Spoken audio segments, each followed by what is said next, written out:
Hello student, today we will solve the chapter 6 exercise. Question number 1, multiple choice question. Which one of the following industries uses limestone as a raw material? चार option है, एक सही है. Cement industries limestone को raw material के use करती है. विच one of the following agency market steel for the public sector में कौन सी एजेंसी मार्केट करती है, बेचती है स्टील को? वो आपका SAIL, Steel Authority of India Limited. Which one of the following industry uses bauxite as a raw material? कौन सी इंडस्ट्रीज है जो बॉक्साइट को as a raw material use करती है? Aluminium industries.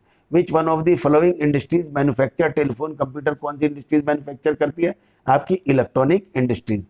Question number 2, answer the following question briefly in not more than 30 word, से ज्यादा नहीं होना चाहिए. What is the manufacturing? Production of goods, किसी गुड्स का बनाना इन लार्ज क्वांटिटीज में after processing from raw material. Raw material से finish product बनाना large quantity में, और वो प्रोडक्ट मोर वैल्यूबल हो जाता है, मतलब उसकी वैल्यू ज़्यादा बढ़ जाती है, उसे ही कहते हैं इस called the manufacturing. Name any 3 physical factor for the location of industry. कौन से 3 फैक्टर है फिजिकल फैक्टर जो लोकेशन इंडस्ट्रीज के रिक्वायरमेंट होने चाहिए? आपका availability of the raw material होना चाहिए, क्लाइमेट सुटेबल होना चाहिए, वाटर एंड पावर सप्लाई होने चाहिए, सब फैक्टर होने चाहिए लोकेशन ऑफ द इंडस्ट्रीज.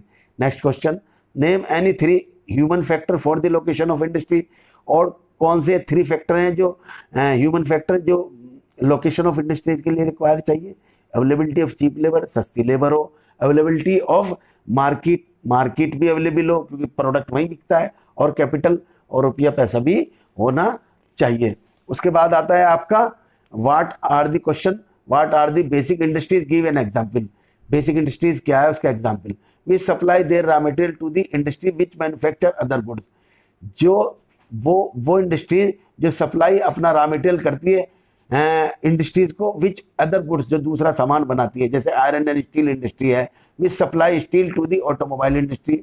अब आयरन एंड स्टील इंडस्ट्री का जो फिनिश प्रोडक्ट होता है वो दूसरी फैक्ट्रियों में रॉ मटेरियल के तौर पर इस्तेमाल होता है, जैसे ऑटोमोबाइल इंडस्ट्रीज में. Name the important raw material use in the manufacturing of cement. Cement में कौन सा रॉ मटेरियल यूज होता है? Limestone, silica, aluminium and gypsum, ये सब रॉ मटेरियल यूज होता है किसमें? सीमेंट इंडस्ट्रीज में. और इसके अलावा apart from this coal, electric power, बिजली भी चाहिए, कोयला भी चाहिए, and rail transportation also required, ये भी सब चीजें चाहिए. Question number 3, write the answer of the following question in 120 word. How are integrated steel plant different from mini steel plant. Integrated steel plant mini steel plant से कैसे अलग होता है? What problem does industries face, और कैसी problem face करती है industries ये iron and steel. What recent development have lead to the rise in the production capacity. And integrated steel plant large होता है, बड़ा होता है. Integrated plant handle everything in one complex, एक जगह ही सब चीजें डील करता है. Integrating raw material to the steel making, rolling, shaping, सब काम एक ही छत के नीचे होता है. और other hand mini steel plant जो होता है स्मॉल होता है, छोटा होता है. इलेक्ट्रिक फर्नेसेस होती हैं, विद्युत भट्टियां, बिजली से चलने वाली. यूज स्टील स्क्रैप का यूज करता है, स्पॉन्ज आयरन का यूज करता है.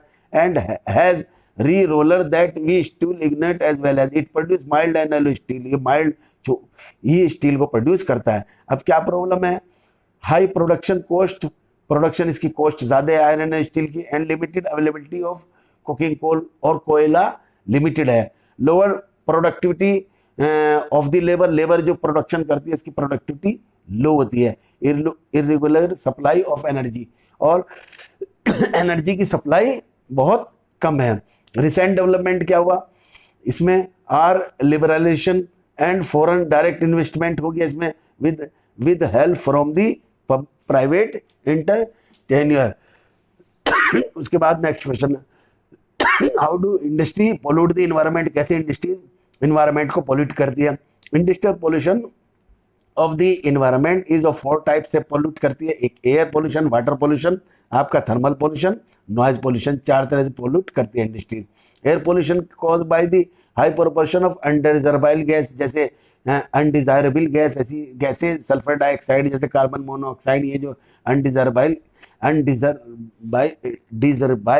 डिजरेबल गैसेज जो है जो एयर में मिक्स हो जाती है उसको पोल्यूट कर देती है. स्मोक रिलीज होता है by chemical and paper industries से बहुत धुआं निकलता है, ब्रिक लेन, रिफाइनरीज, स्मेल्टिंग प्लांट और बर्निंग फॉसिल फ्यूल, कोयला, पेट्रोल गैस के भी बर्न होने से बहुत सारा एयर पोल्यूशन होता है। Water pollution cause by the discharging of the organic and inorganic industrial waste, जो इंडस्ट्रियल से वेस्ट निकलता है वो सब आपका रिवर में मिल जाता है, उससे वाटर पोल्यूशन हो जाता है। This form of pollution is caused by paper factory, chemical, textile, dyeing, petroleum refineries, tanneries, electroplating industry, सब इंडस्ट्री जो है वाटर पोल्यूशन करती है। अब थर्मल पोल्यूशन क्या होता है? By the emission of hot water from the factory, जब गरम पानी जो हॉट फैक्ट्री से निकलता है और थर्मल प्लांट से रिवर में जाता है, वही उसकी वजह से ही आपका थर्मल पोल्यूशन होता है। और डंपिंग ऑफ सॉलिड, बड़े जो डंप कर देते हैं, बड़ा जो वेस्ट होता है, जो फैक्ट्री जैसे ग्लास, केमिकल, इंडस्ट्रियल इफ्लुएंट, इस पे जमीन के ऊपर कूड़े के ढेर लग जाते हैं, रेंडर दी, इससे सॉइल इनफर्टाइल भी हो जाती है, यूजलेस भी हो जाती है।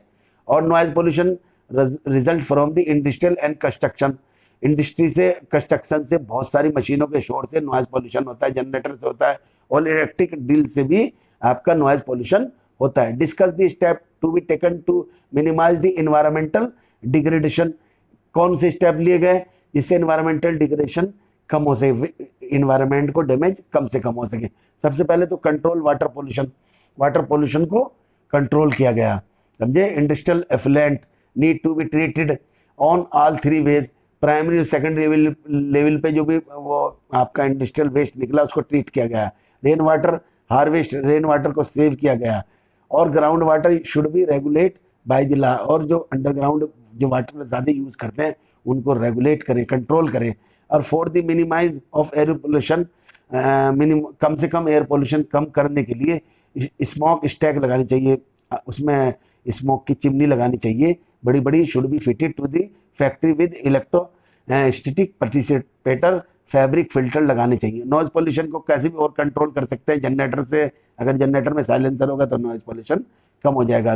डिजाइनिंग मशीनों को रीडिज़ाइन करें, दोबारा बनाए, रिड्यूस दी, इससे नॉइज पोल्यूशन कम होगा। यूजिंग नॉइज एब्जॉर्बिंग मटेरियल, ऐसे मटेरियल यूज़ करें। और पर्सनली ईयर प्लग और ईयरफोन का इस्तेमाल करें जिससे नॉइज पोल्यूशन कम हो।